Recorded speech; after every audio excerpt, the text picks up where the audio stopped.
As we light our third candle, let's set our focus on joy. As C.S. Lewis said, there is another kind of happiness that we call joy. It's not a fleeting emotion, but a deep way of being, a state of mind that's available to everyone. It's not found in things, but in a person. I don't know whether you've visited someone who is pregnant with their first baby and they're just preparing and they've just had the baby. There's such joy, such happiness. The joy that Mary and Joseph and the angels and the shepherds felt was totally different to happiness. Happiness is dependent on our circumstances. Joy is far deeper and it comes from God.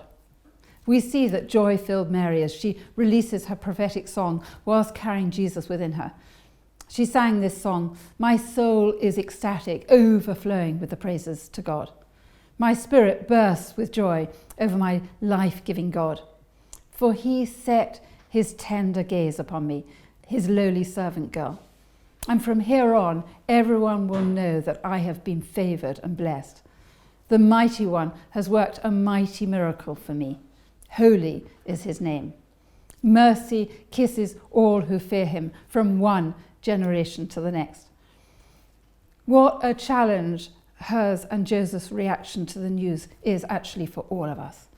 Joseph was instantly shamed by standing with his fiancée. He was frowned on for making her pregnant, most probably despised for bringing his family's name into disrepute, and also that of his village too. Few would have wanted to help him or be associated with a couple, and we see only devotion and loyalty and joy from that couple. We see the same joy for Elizabeth at the conception of their baby John. She'd been trying for years to have a child. They were a respected couple in the community, and her husband was a priest in the temple.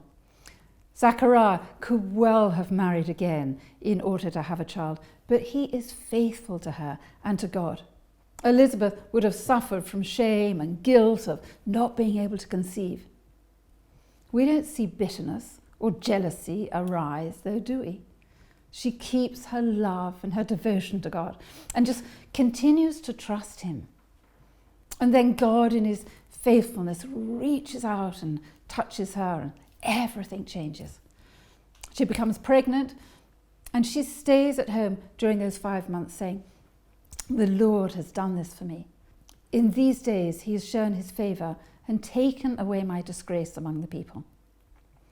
I hope for you this Advent, whatever your circumstances are, that you can believe, as Mary did, that as we carry Jesus, the hope of glory within us, he will change our circumstances, and that peace and joy that Mary had will be ours too this Advent.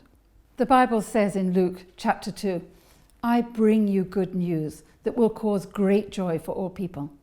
Can I encourage you this week to make a conscious effort each day to deliver joy to someone, to bring that smile to their face? Look for opportunities to bless someone, to cause them to know Jesus through you. You can bring that presence of Jesus into their life, and at the end of the day, when you contemplate Jesus before you slip into bed, write down those little acts of kindness and lay them once again within your nativity scene, so that on Christmas Day, as you celebrate the birth of Jesus, it will be with the knowledge in your heart that you too have prepared the way for him. Let's now light the third candle together.